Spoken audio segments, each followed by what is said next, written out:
The heart, Osborn. First, we attack his heart. The Green Goblin was one of the first major antagonists of the Sam Raimi Spider-Man films, and as we all know, the production team spent months visualizing and crafting how this iconic character would be brought to the big screen. However, the Green Goblin was not originally meant to be the only villain of the film.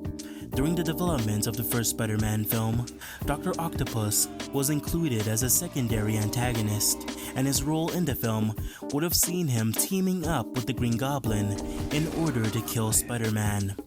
Early on, several pieces of concept art were created for Dr. Octopus. Most of them took the character's classic look and modernized him to a more contemporary setting by changing his attire and the design of his tentacles. In this concept, the tentacles were envisioned as more biomechanical, as they seem to have engraved themselves into Otto's skin, making him appear like some kind of cyborg from a dystopian novel. This piece of concept art was created when Dr. Octopus was unfortunately written out of the film.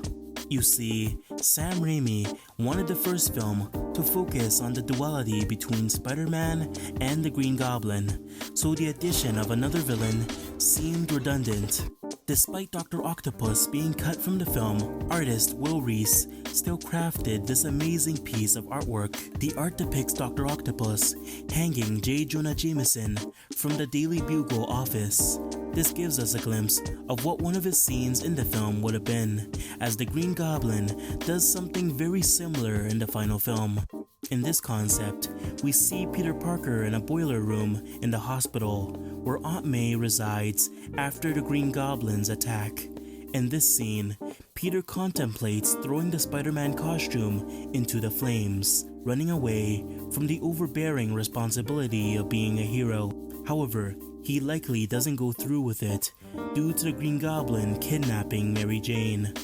Speaking of Mary Jane, according to this concept art, there was originally a scene where the Green Goblin is shown crashing into Mary Jane's room and kidnapping her. This is much different from the final film, which omits the scene entirely. There were other pieces of additional concept art, such as this one, which almost implies that Peter threw Uncle Ben's killer out of the window, instead of him tripping in the final film.